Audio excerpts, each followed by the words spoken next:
27일 오늘 내대책회의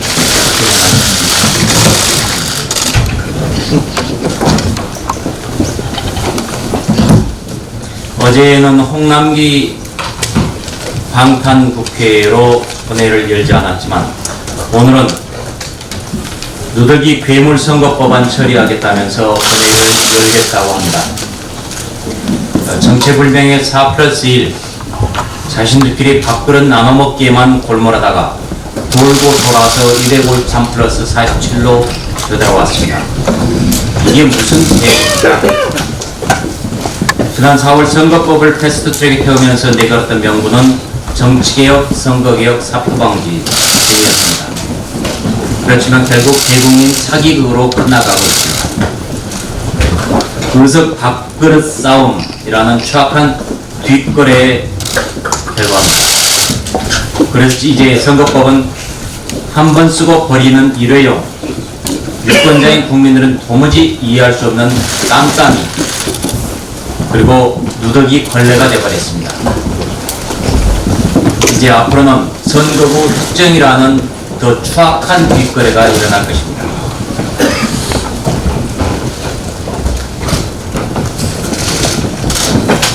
그럼에도 불구하고 오늘 다수의 폭포로 법안이 강행 처리된다면 우리는 헌법 소원도 또다시 제기를 할 것입니다. 우리 당이 비례정당을 만든다고 하니까 집권여당은 비례민주당 운운하면서 대책 마련에 부심한다고 합니다. 연동형이 정치개혁이다, 선거개혁이다 라고 선전해 왔는데 왜 전전긍긍하는지 모르겠습니다. 이대로라면 우리 국민들은 내년 4월 수많은 정당이 난립하는 현대미문의 총선을 치러야 합니다. 아직 늦지 않았습니다. 정부 여당 지금이라도 당장 위헌 선거법안 처리하시기 바랍니다. 그렇게 되면 우리 당은 비례정당을 만들 이유가 없습니다. 역사상 유례없는 선거제도로 전 세계의 조롱거리가 되는 일도 없어야 합니다. 게임의 룰인 선거법만큼은 지금껏 관례처럼 여야 합의로 처리해 나갈 것을 다시 한번 엄중히 촉구합니다. 우리는 오늘 국회법 제63조 2의 근거에 따라 전원위원회 설립을 요구할 것입니다. 국회법은 국민한테 부담을 주는 법률안 등 주요 의안에 대해 본회의 상정 전이나 본회의 상정 후에 제적위원 4분의 1 이상의 요구로 전원위원회를 개회할 수 있다고 보겠습니다. 전원위원회는 본회의 심사 강화 차원으로 의원들의 충분한 발언 기회 보장과 심도 있는 심사, 집중 심사를 위해 국회법에 도입되어 있습니다. 그리고 가장 최근에는 16대 국회, 17대 국회에서 이라크 전쟁 파병 동의안에 대해 전원위원회가 실시된 사례가 있습니다. 전원위원회의 대상은 국민한테 부담을 주는 거의 모든 법안이 그 대상입니다. 특히 선거법은 국민의 삶과 나라의 운명에 중차대한 영향을 주는 법입니다. 민주주의 국가에서 주요 정당이 합의하지 않는 선거법을 일방적으로 통과시킨다는 것은 민주주의를 부정하는 상상할 수 없는 행위입니다. 문희상 의장이 전원위원회를 거부할 수 있는 경우는 교섭단체 대표위원들의 동의가 있어야 가능합니다. 그러나 우리 자유한국당은 전원위원회를 열지 않겠다는 동의를 해줄 수가 없습니다.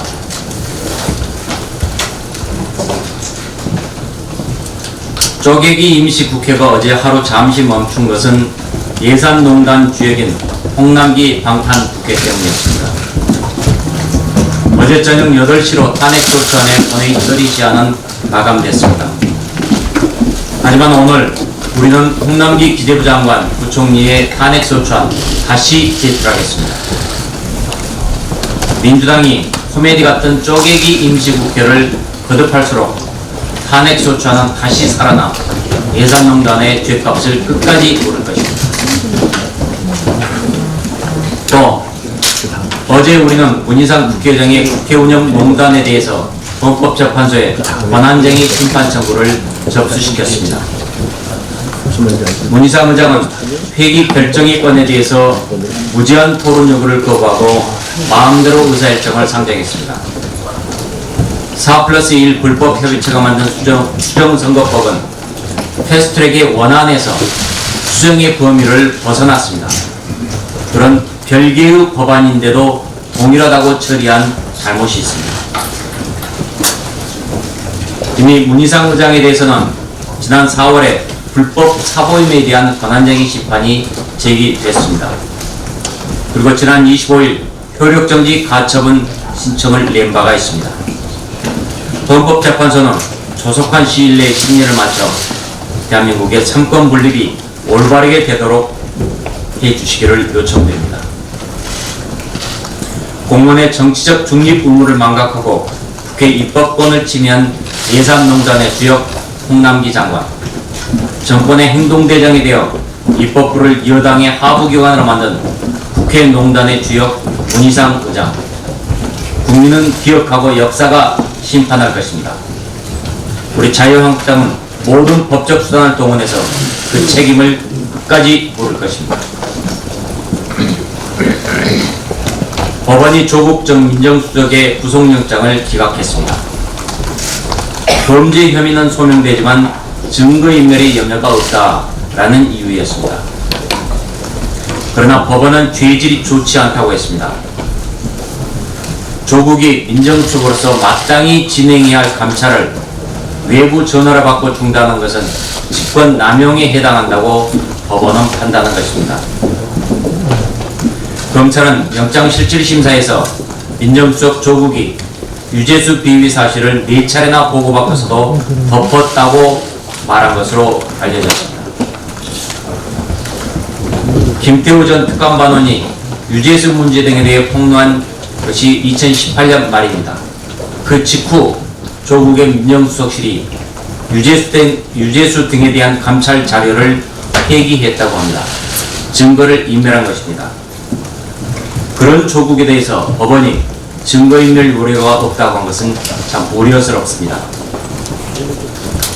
정무적 판단 운운하며 죄가 없다고 주장해온 조국이 이미 청와대 등의 손을 뻗쳐 다른 증거를 인멸했을, 또 앞으로 인멸할 가능성도 적지 않다고 봅니다. 박근혜 정부에서 청와대 민정수석을 지낸 우병우의 경우 최순실 씨가 비위 행위를 한다는 의혹을 알고도 감찰하지 않은 혐의로 유죄를 받았습니다. 우병우가 감찰을 하지 않은 것에 대해 법원은 직무유기죄로 본 것입니다. 조국의 직권남용 혐의는 우병우의 직무유기보다 더 무겁습니다. 범죄의 죄질이 안 좋고 혐의가 중하다면 구속되는 것이 마땅했을 것입니다. 법원은 과거 정부 고위 인사들에 대해 직권남용죄를 인정하고 상당히 무거운 처벌을 내렸습니다. 그렇다면 현 정권 고위직의 범죄에 대해서도 같은 잣대를 적용해야 합니다. 법원의 저울이 누구한테나 똑같은지 국민은 주시하고 있다는 점 법원은 명심하시기 바랍니다.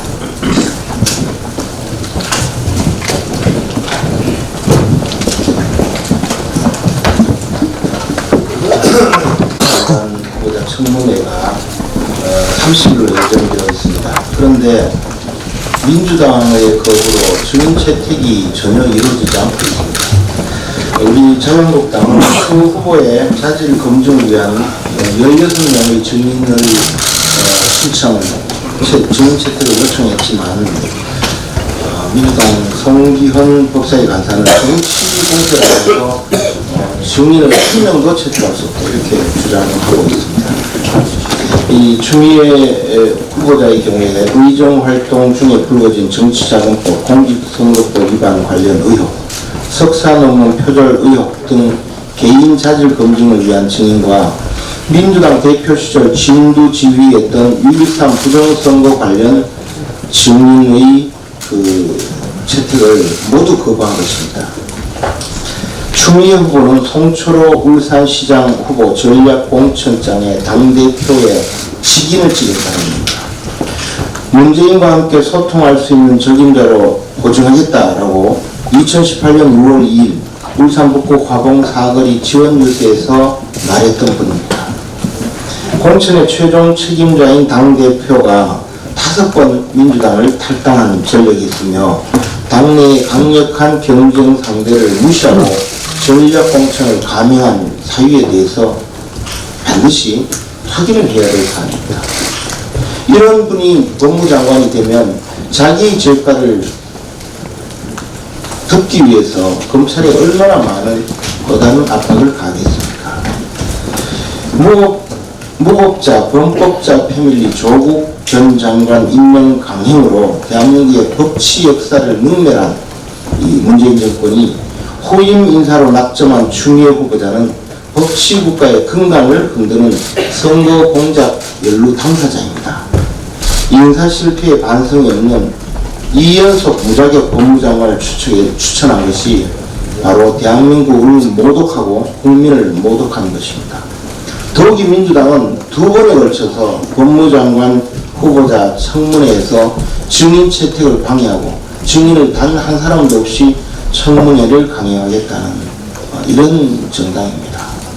법치국가를 포기하는 정당이라고 볼 수밖에 없습니다. 꼭두각시 장관을 임명하고 공수처를 신설해서 투 트랙으로 사법과 또 검찰을 완전히 장악하려는 문재인 정부 사법 장악 완성 시나리오가 아닐까 생각됩니다. 이것은 삼권 분립을 무너뜨리고 일권 통치로 회귀하겠다는 문재인 독재 프로젝트의 완성판이라고 생각합니다. 무너져가는 삼권 분립을 다잡기 위한 마지막 보루, 철저한 장관 인사청문을 통한 행정부 견제가 필요한 시점입니다.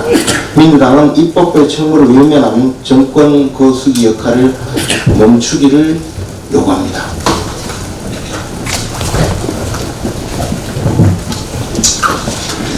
자유한국당은 2020년 1월 3일 15시 강화문에서 국민과 함께 문정권 2대 독재 악법 3대 국정농단 심판 국민대회를 개최할 예정입니다. 자유민주주의가 무너진 대한민국에 분노하는 국민 모두가 참여하는 규탄대회를 통해서 문정권을 바로잡기 위한 투쟁에 나섭니다. 자유한국당은 합법적인 범위 내에서 모든 수단을 강구해 문정권의 악법을 막아내고 국정농단을 바로잡을 것입니다. 뜻을 함께하는 많은 국민들께서도 1월 3일 국민대회에 참석하여 자유민주주의를 수호하고 대한민국을 지키는 데 힘을 모아주실 것을 부탁드립니다.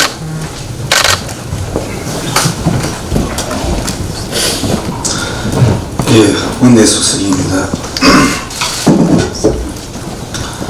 이미 원내대표께서 2차례에 걸쳐서 발표하셨습니다만 다시 한번 확인하는 의미에서 말씀드리겠습니다. 오늘 본회의가 열리면은 포항 지진의 진상조사 및 피해구제 특별법과 헌법 불합치 결정된 법, 병력법, 대체역의 편의 및 복무법, 형사소송법, 통신비밀보호법 모두 이 5건에 관해서는 헌법을 존중하고 민생 챙기기 앞장서는 의미에서 필리버스터를 처리하기로 결정하고 실행에 옮기도록 하겠습니다. 감사합니다.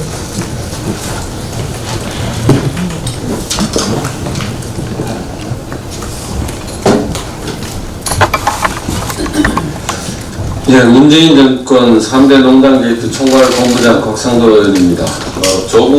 먼저 조국 전 수석 구속영장 기각에 대해서 말씀드리겠습니다. 유재수 감찰 중단 시한 조국 수석이 직권남용 혐의로 구속영장 청구됐습니다만 법원에서 기각됐습니다. 기각 사유는 혐의는 소명되지만 현 시점에서 증거인멸 염려가 있다고 보기 어렵다. 죄질이 좋지 않으나 배우자가 다른 사건으로 구속돼 있고 주거가 일정한 점 등을 고려할 때 구속 필요성을 인정하기 어렵다면서 영장을 기각했습니다.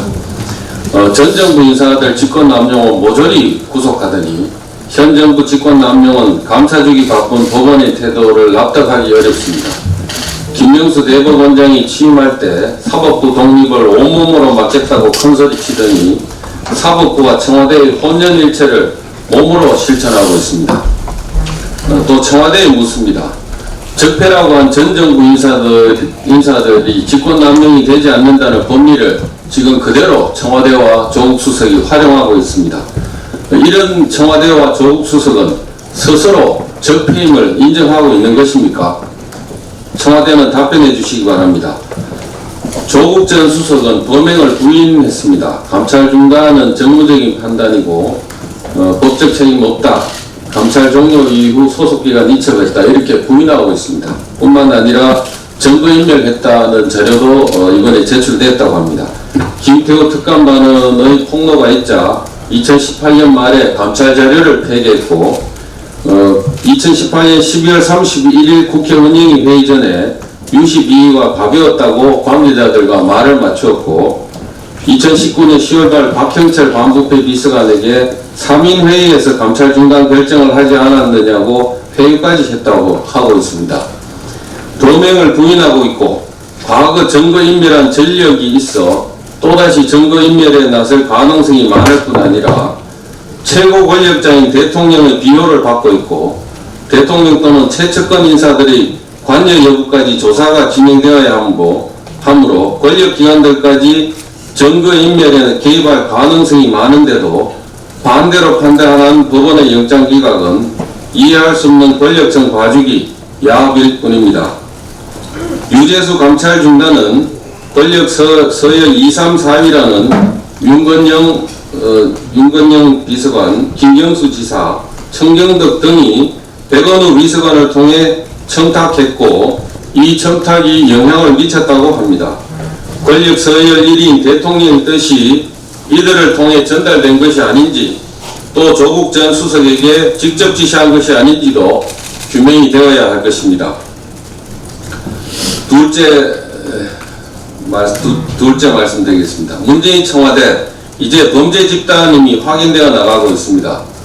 저희들이 범죄 조직 결성죄를 보통 실무에서 검찰에서 얘기할 때 첫째는 조직 체계가 구비되어 있느냐, 또 둘째는 일사불란하게 행동을 하느냐, 셋째 범죄를 목적으로 하는지에 따라서 혐의를 저희들이 가져왔습니다.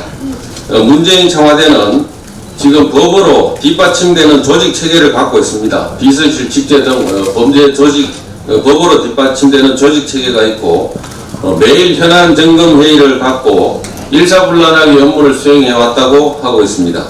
또 대통령 국정 철학과 어긋난 일이 일어났을 때 이것을 시정하라고 있는 게 민정비서관실이라고 설명했습니다.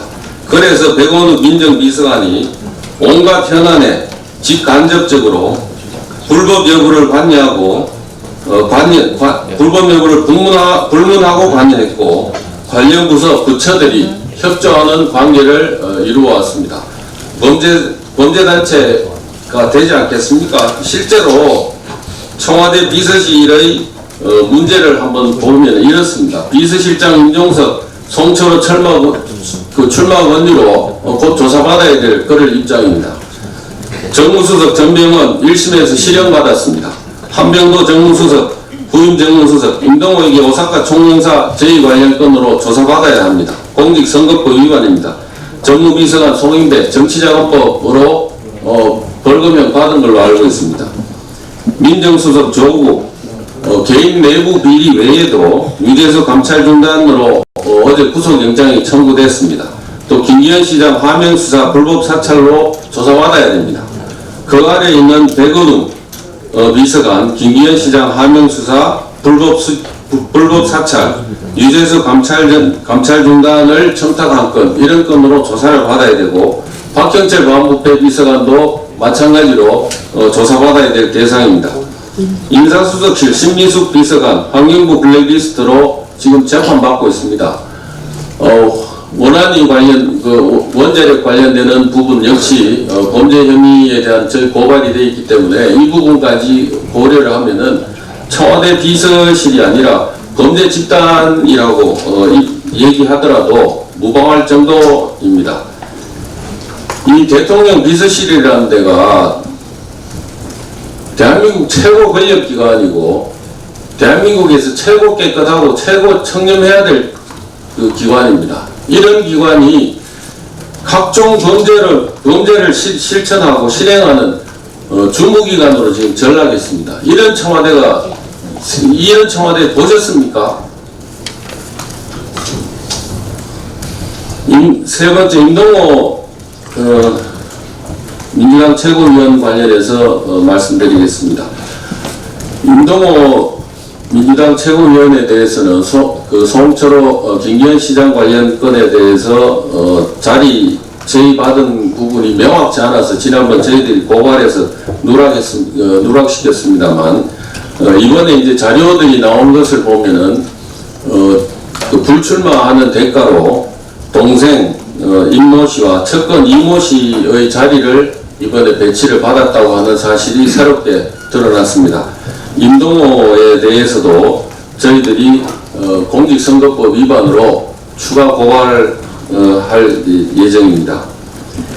제주지사 경선에도 네 번째입니다. 제주지사 경선에도 현 정부 청와대가 관여했다는 의혹을 제가 직접 제기를 했습니다. 청와대 비서실 모 비서관이 김우남 전 제주지사에게 경선에 나서지 말 것을 종용하며 마사회장 자리를 제의했다고 합니다. 또 다른 청와대 전 정부 관계자들까지 나서서 출마를 하지 않도록 종용하면서 마사회장 등 자리를 제의했다고 하고 그 관련해서 김우남 후보 측에서는 민주당 당원 명부까지 그 모 비서관이 그 문대림 후보 측에 제공했다는 의혹을 제기하고 있는 상태입니다. 더 나아가서 대통령까지도 문대림 후보 띄우기에 같이 나섰습니다. 4.3 위패 봉환식 때 청와대 행사에서 누구도 쉽게 접근할 수 없는 대통령 직원거리까지 문대림 후보가 가까이 갈 수 있도록 청와대에서 배려했고 청와대 전속 사진사가 사진을 찍어서 문대림 후보 측에 제공했습니다. 그 사진으로 문대림 후보와 제주지사 민주당 경선에서 유리한 고지를 점령했다. 이런 얘기가 골자입니다.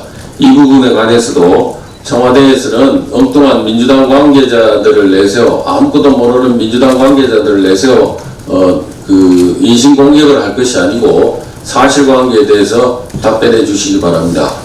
지난번에 이광철 그 민정비서관에게도 제가 그 청와대 근무했던 그 검찰 수사관 사망하신 그분과 관련해서 수사 정보 요구 종용이 있었다 하는 이런 얘기를 했더니 저한테 민형사상 조치를 취하겠다고 엄포만 놓고 아직까지 아무런 조치를 했다는 얘기를 듣지를 못했습니다. 청와대에서도 이렇게 엄포만 이렇게 칠 게 아니고 사실 규명, 실체 규명에 저도 적극 협조할 의사가 있는 이만큼 필요한 조치를 이광철 비서관도 취해 주시기 바랍니다. 이상입니다.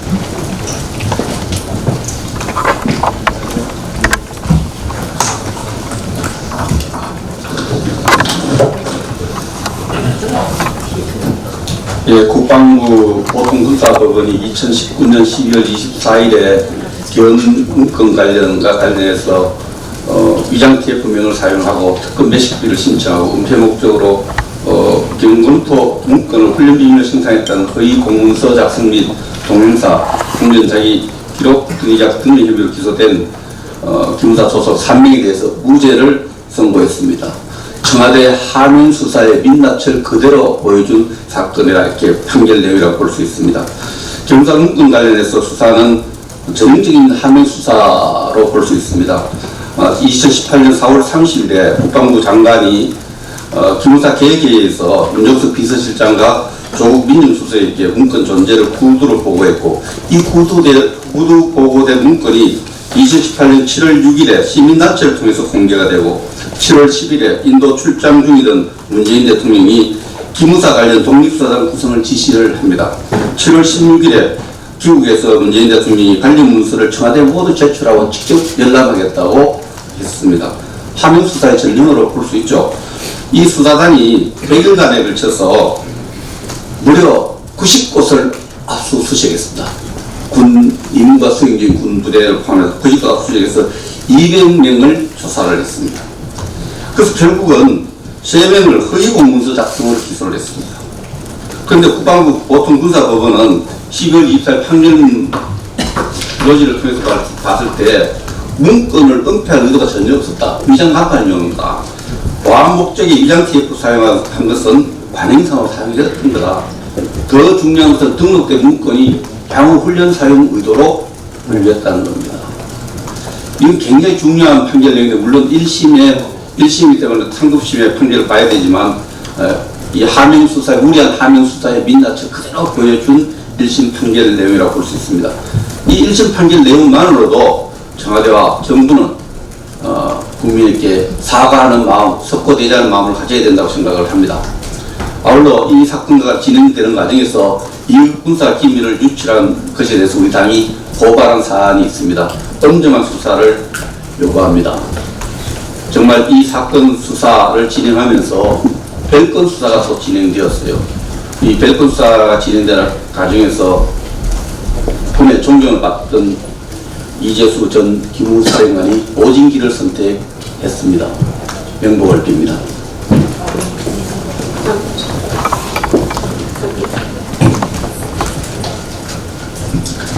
네. 16 부동산 정책은 집 있으면 세금 폭탄, 집 없으면 전세금 폭등의 결과를 가져왔습니다. 정부의 16 부동산 대책 기습 발표 이후 지난 열흘간 살펴본 서울 부동산 시장은 그야말로 아비규환이었습니다. 대출을 받아서라도 내 집 마련을 꿈꿔왔던 중산층과 서민들은 하루아침에 그 기회마저 박탈을 당했고, 별다른 소득 없이 집 한 채 가진 은퇴자들은 수백, 수천만 원의 세금 폭탄을 감당하지 못해 사업이 터전마저 팔아야 하는 현실에 절망하고 있습니다. 여기에 박원순 시장은 한술 더 떠서 종부세 3배 인상을 주장하고 서울 시민을 세금 자판기, 세금 호갱으로 취급하고 있습니다. 이러다 보니 일부 지역에선 세부담이 세입자에게 전가가 돼가지고 전세 가격이 수천, 수억 원씩 급등하고 있고, 이마저도 전세 매물을 찾아볼 수 없게 된 게 현실입니다. 문재인 정권 2년 7개월간 18번의 부동산 규제 정책이 대한민국 수도를 현금 부자만 살 수 있는 부동산 지옥으로 만들어 놨습니다. 문재인 대통령과 정권 하수인들에게 물어보겠습니다. 서울 집값 폭등이 집 한 채 가진 이들의 탓입니까? 서울 하늘 아래 작은 내 집 한 채 마련하겠다며 아둥바둥 살아온 것이 그렇게 잘못입니까? 시장이 원하는 양질의 주택 공급은 외면한 채 각종 규제로 부동산 양극화만 키우는 것도 모자라서 손바닥 뒤집듯 바꾼 교육정책의 폐단은 왜 탓하지 않습니까?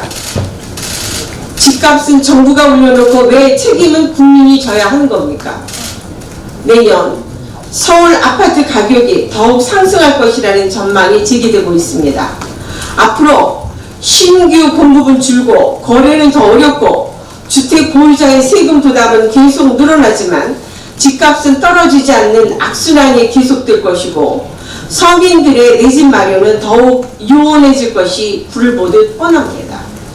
지금이라도 문재인 정부는 공급 없이 수요만 조인 부동산 정책의 실패를 인정하고 재건축 제한 등 각종 부동산 규제를 조속히 풀어야 할 것입니다. 이상입니다.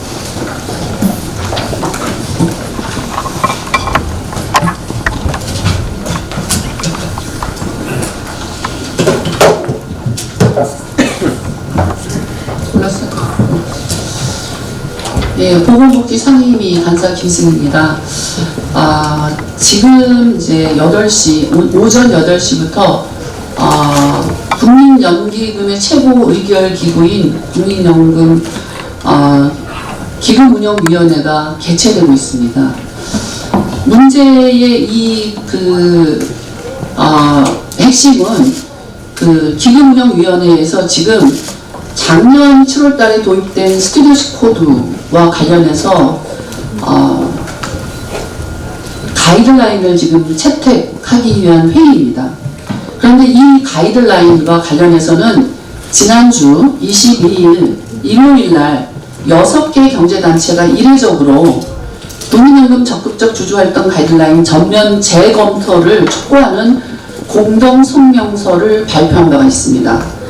이번 공동성명서 발표는 국민연금과 관련해서 처음 있는, 특히 그 정경련이 포함된 공동성명이라는 점에서 주목할 필요가 있습니다. 작년 7월 30일 정부가 기업 길들이기라는 그 여러 단체의 그 지적에도 불구하고 스튜디오 코드를 전격적으로 도입을 했고, 그거를 좀 더 자세히 한다는 그 가이드라인이 지난달 11월 29일 경영 참여 목적 주주권 행사 가이드라인 의결을 시도하려고 하다가 여론에 밀려서 의결을 주춤한 바가 있습니다. 그걸 오늘 지금 다시 하고 있습니다. 국민연금 기금운영위원회 위원들에게만 배포된 가이드라인 수정안에 따르면 복지부의 수정은 경영참여 목적 주주권 행사의 기준을 더욱 모호하게 하고 추상적으로 만들어서 결국은 국민연금의 재량적 판단에 맡기는 계약이 지금 진행되고 있다고 합니다. 국민연금은 세계 어느 공적 연기금보다 우리나라의 자본시장에 대한 영향력이 막대한 만큼 주주권 행사의 구체적 방안은 주주활동의 대상이 되는 기업의 의견을 충분히 수렴해서 결정되어야 합니다.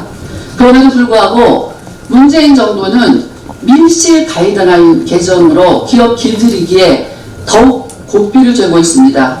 이제 곧 주청 시즌이 돌아옵니다. 기업에게 예측 가능한 경제 환경을 만들어지지는 못할 망정 불확실한 환경 만들기에 올인하는 문재인 정부는 즉각 국민연금 경영 참여 목적 주주권 행사 가이드라인 철회하시기를 촉구합니다.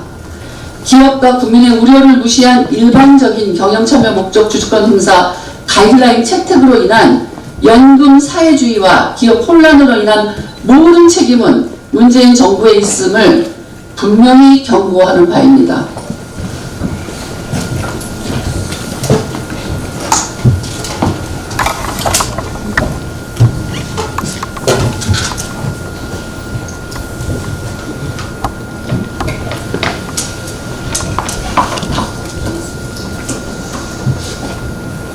그저께 밤새 필리버스터가 진행되는 국회 본회의 회의장을 제가 끝까지 지켰습니다. 초저녁부터 이튿날 아침. 저 초선이지만 이번 20대 국회에 들어서 정말 우리 국회에서 벌어지는 일 날이 갈수록 정말 점입가경입니다. 행정부 대통령이 국회 무시하는 건 그야말로 갈수록 더 심해지는 건 각오했습니다. 그런데 우리 국회 내에서 동료 의원들 간에 서로 존중하고 의회의 권위를 살리는 노력 당연한 겁니다.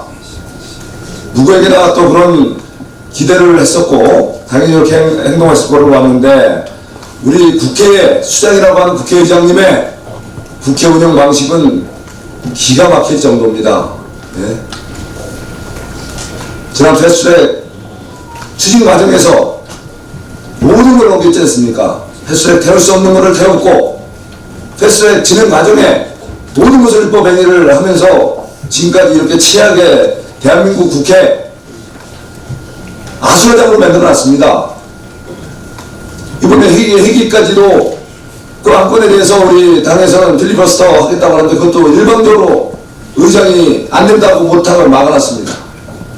안건 순서도 또 임의로 변경하면서 선거법 가장 기본적으로 처리해야 될 예산 부수법안 내팽개 쳐놓고 선거법 먼저 해놓고 지금 이 지경까지 만들어 놨습니다. 그리고 오늘 또 상정 처리하겠다고요? 제가 하도 기가 막혀갖고요. 그 진행 중에 제가 그런 말을 했습니다. 장회에서 그때 필리버스터가 한참 진행 중이었죠. 박대철 의원님. 제가 진행 중에 하도 답답하고 안타까워서 이런 말을 했습니다. 어떻게 20대 국회가 다 끝나가는데 그렇게 개판 의정치가 이렇게 나오는 겁니까? 의장님만의 국회가 아니지 않습니까? 라고 제가 장애에서 소리쳤어요. 그랬더니 문희상 의장 왈 뭐라고 그러셨어요? 개판이요? 제가 그렇게 보입니다. 그랬더니 제 눈에는 개만 보이죠. 이게 문희상 국회의장님이 바로 의장석에서 동료 의원에게 전 국민에게 생방송으로 중계되는 그 본회의장에서 하신 말씀입니다. 국민 여러분, 개 눈에는 개만 보이죠? 이 말씀은 저 송석준 의원에게 너는 개다, 좀 더 심하게 말하면 너는 개새끼다, 이런 욕을 하시는 겁니까? 우리 원내대표님, 오늘 우리 원내 전략회의입니다. 지난번 패스트트랙 추진 과정에서, 무작위 추진 과정에서 우리 이미자 의원 국회의장실에서 엄청난 모독받았습니다. 성희롱성, 동료 의원에 대한 애송이 치고 얼굴을 두 손으로 감싸주고 카메라, 온 국민이 지켜보는 카메라가 지켜보는 가운데 동료 의원을 모독하더니 본회의장 의장석에서 동료 의원에게 너는 개다, 이런 발언을 서슴지 않고 했습니다. 이것을 듣는 국민들, 저의 지역구 유권자님들, 저에게 밤새 이 문제 그냥 넘어가서는 안 된다, 많은 지적이 있었습니다. 이 문제에 대해서는 우리 당 차원에서 강력히 문희상 의원 징계 조치를 비롯해서 할 수 있는 모든 법적 조치 같이 강조해 줬으면 좋겠습니다. 고맙습니다. 정책의 실패를 인정하고 재건축 제한 등 각종 부동산 규제를 조속히 풀어야 할 것입니다.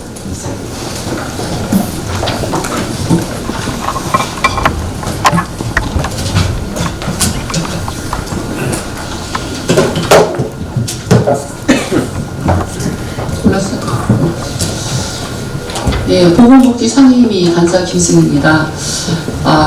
지금 이제 8시, 오전 8시부터 국민연기금의 최고 의결 기구인 국민연금 기금운영위원회가 개최되고 있습니다.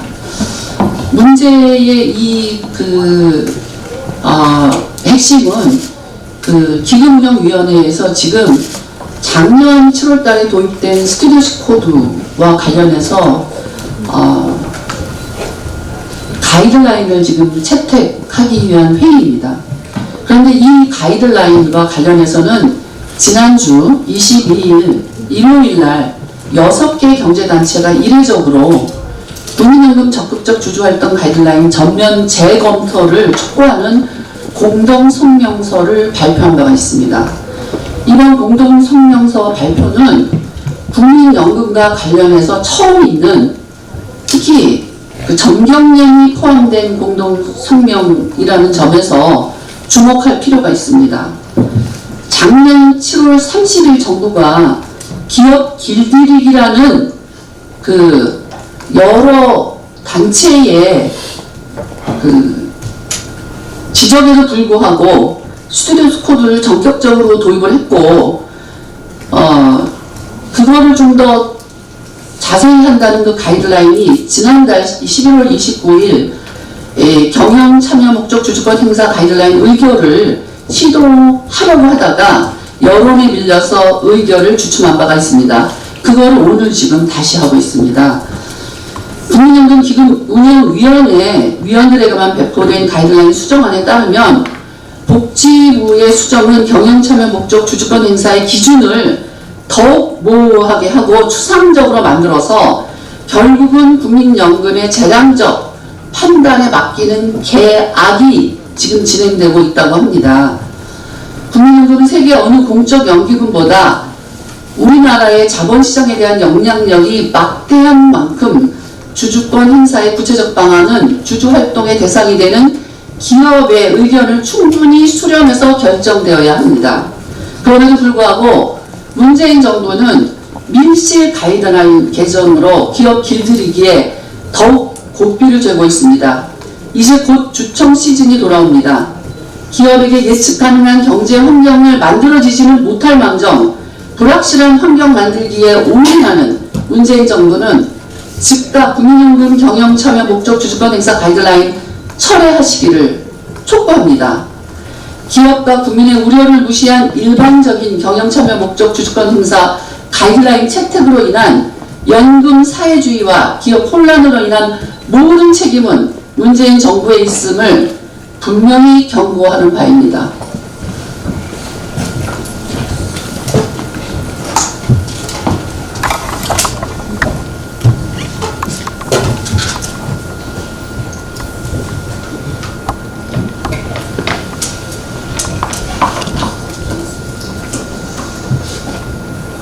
그저께 밤새 필리버스터가 진행되는 국회 본회의 회의장을 제가 끝까지 지켰습니다. 초저녁부터 이튿날 아침 저 초선이지만 이번 20대 국회에 들어서 정말 우리 국회에서 벌어지는 일 날이 갈수록 정말 점입가경입니다. 행정부 대통령이 국회 무시하는 건 그야말로 갈수록 더 심해지는 건 각오했습니다. 그런데 우리 국회 내에서 동료 의원들 간에 서로 존중하고 의회의 권위를 살리는 노력 당연한 겁니다. 누구에게나 또 그런 기대를 했었고 당연히 이렇게 행동했을 거라고 봤는데 우리 국회의 수장이라고 하는 국회의장님의 국회 운영 방식은 기가 막힐 정도입니다. 네. 지난 패스트트랙 추진 과정에서 모든 걸 넘겼지 않습니까? 패스트트랙 태울 수 없는 것을 태웠고 패스트트랙 진행 과정에 모든 것을 입법 행위를 하면서 지금까지 이렇게 치하게 대한민국 국회 아수라장으로 만들어놨습니다. 이번에 회기까지도 그 안건에 대해서 우리 당에서는 필리버스터 하겠다고 하는데 그것도 일방적으로 의장이 안 된다고 못하고 막아놨습니다. 안건 순서도 또 임의로 변경하면서 선거법 가장 기본적으로 처리해야 될 예산 부수법안 내팽개쳐놓고 선거법 먼저 해놓고 지금 이 지경까지 만들어놨습니다. 그리고 오늘 또 상정 처리하겠다고요? 제가 하도 기가 막혀갖고요. 그 진행 중에 제가 그런 말을 했습니다. 장회에서 그때 필리버스터가 한참 진행 중이었죠. 박대철 의원님, 제가 진행 중에 하도 답답하고 안타까워서 이런 말을 했습니다.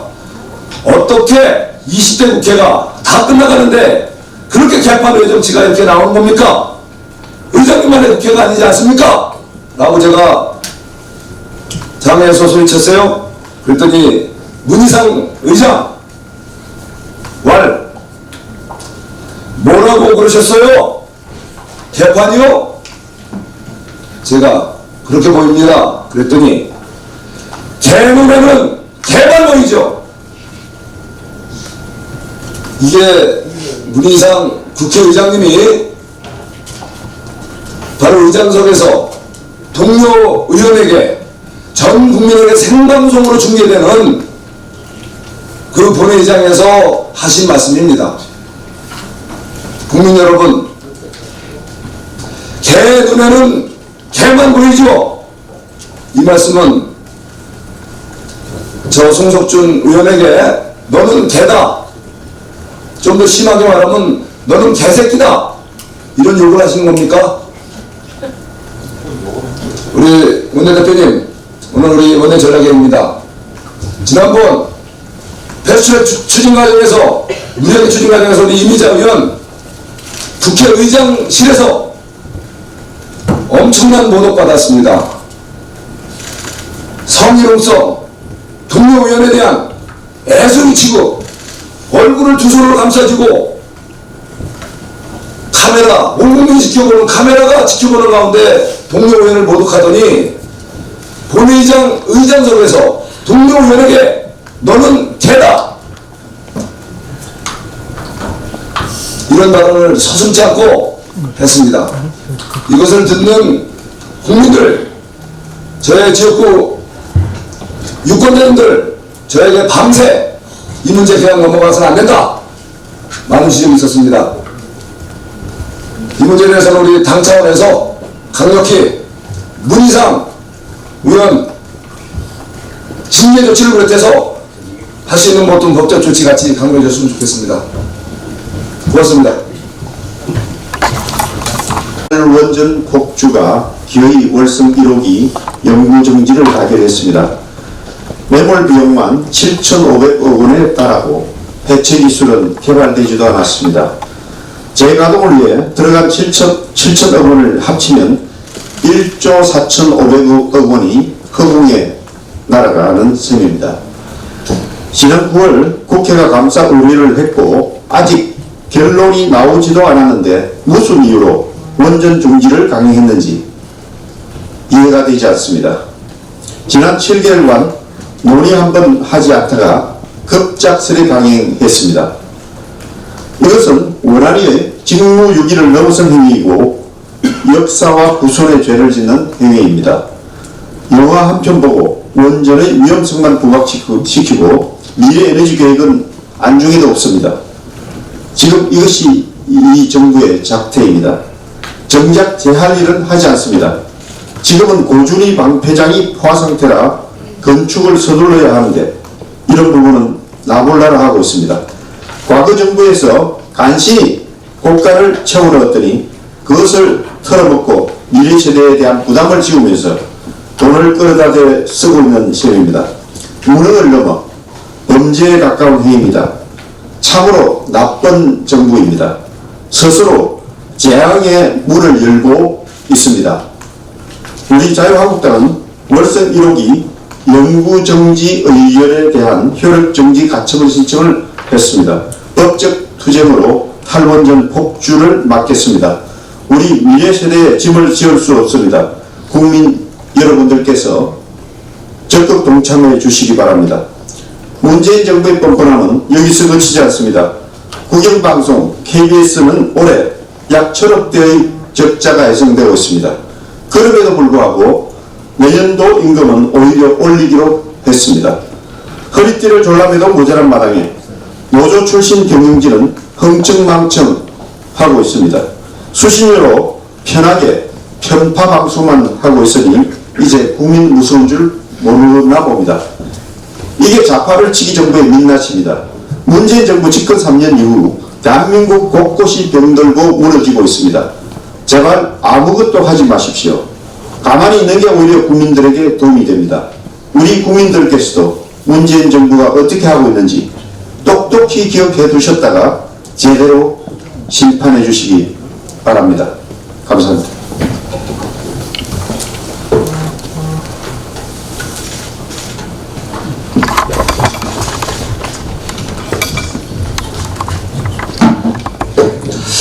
예, 저는 별도의 발언 내용을 준비를 하지 않았지만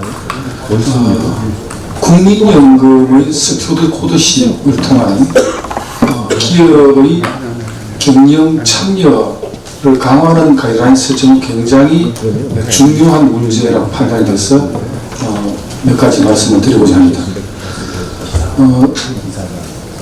연기금은 재무적 투자자로서 투자 지분을 통한 자산가치 상승을 여태껏 목적으로 해왔고 경영 참여는 하지 않았던 것을 원칙으로 해왔습니다.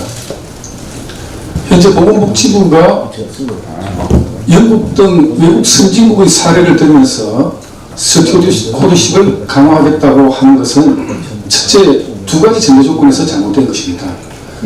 외국 선진국의 국민연금 운용은 그 조직 자체가 철저하게 전문적이고 독립적으로 보장되어 있습니다. 우리나라와 같이 전직 여당 국회의원이 국민연금공단 이사장으로 가거나 절대 그렇게 하지 않습니다. 두 번째, 국민연금의 기본 목적은 국민들의 안전한 노후생활 보장이 그 첫 번째 목적입니다. 그럼에도 불구하고 현재 700조 적립금을 마련하고 있는 국민연금이 국내 대기업 또는 상장사의 투자 지분만 계산하더라도 거의 2대 주주 이상의 지위를 차지하고 있는데 그 연금 투자 지분만큼 경영 참여를 강화하겠다는 것은 국민연금의 본래적인 목적을 망각하고 있는 것이다. 그렇게 판단하고 있습니다. 지금 국내 기업들이 여러 가지로 어려운 경제 국면을 맞이하고 있기 때문에 기업들의 자유로운 기업 활동을 더욱더 철저히 보장해 줘야 될 때입니다. 보건복지부가 기업의 사회적 책임을 다하기 위해서 연금의 스튜어드 코드십을 강화하겠다고 하지만 기업의 사회적 책임은 기업 이익을 늘리고 그만큼 고용을 늘리고 국가 경제 발전에 이바지하는 것이 기업의 책임입니다.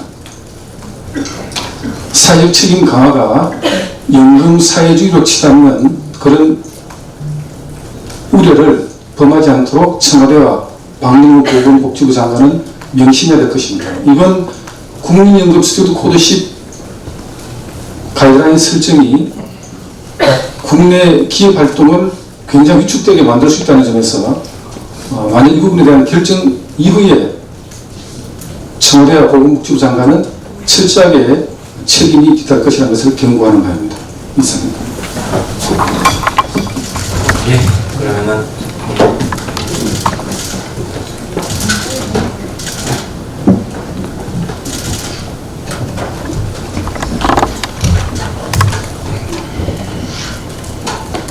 수사권력기관인 경찰과 검찰은 협력관계를 유지해야 합니다. 그런데 문재인 정부 들어서 수사권 조정이라는 이름하에 검찰 조직과 경찰 조직을 회로할 수 없는 갈등 관계로 몰아넣었습니다. 걱정이 많이 되는 부분입니다. 그런데 이번에 본회의에 제출된 수정안을 보니 결국은 이 정부는 수사권 조정이라는 미명하에 검찰 조직과 경찰 조직 나라서 국민들을 모두 기망하고 있다. 결국 수사권은 검찰도 경찰도 아닌 기성전 공수처였다. 모든 수사권은 공수처로 기결되는 초헌법적 발상과 함께 그것을 밀어붙이려고 하고 있습니다. 6.13 울산시장 부정선거 개입과 관련해서 추미애 법무부 장관 후보자는 피의자이든 참고인이든 검찰 출석이 불가피해 보입니다. 그런 사람이 후보자의 자격으로 지금 검찰 고위 인사 검증 절차를 밟고 있다고 합니다. 윤석열 검찰총장의 힘을 빼기 위한 것이 아닌지, 또 특히 조국 전 법무부 장관 가족비리 사건, 울산시장 선거공작 사건, 유재수 감찰무마 사건 등 검찰 수사에 제동을 걸기 위한 것은 아닌지 의심을 하지 않을 수 없습니다. 한마디로 추미애 후보자가 검찰을 인사를 통해서 장악하고 그들의 불법과 비리를 모두 은폐하겠다는 시도가 아닌가 싶습니다. 추미애 후보자는 민주당 대표 시절 토지 공개념 주장과 관련 논란이 있었습니다. 시장경제의 근간인 사유재산을 침해하는 명백한 사회주의 사상입니다. 이러한 후보자의 이 국가관에 대해서도 철저한 검증이 필요할 것입니다. 조금 전에 정책위 의장께서도 이야기가 있었습니다만 저희들이 16명의 정인을 요청하였습니다만 한 명도 수용하지 않겠다는 입장을 견지를 하고 있습니다. 뿐만 아니라 가족들에 대한 의혹들도 여러 가지 제기되고 있습니다. 그런데 그 어느 청문회 준비 기간보다도 더 지금 어려운 상황에 봉착해 있는 것은 가장 기본적인 자녀들의 주민등록 등본 초본조차도 개인정보 비동의라는 이유로 제출을 하지 않고 있습니다. 저희들이 지금 알아본 자료는 거의 없다고 보면 됩니다. 정인한 사람 없고 주민등록 등초번호 한 장 없이 지금 청문회를 해야 되는 이런 상황에 이르렀습니다. 다시 한번 촉구합니다. 추미애 후보자는 지금이라도 필요한 정인들에 대해서 동의를 해주시고 저희들이 요구한 자료는 충실히 제출해 주시기 바랍니다.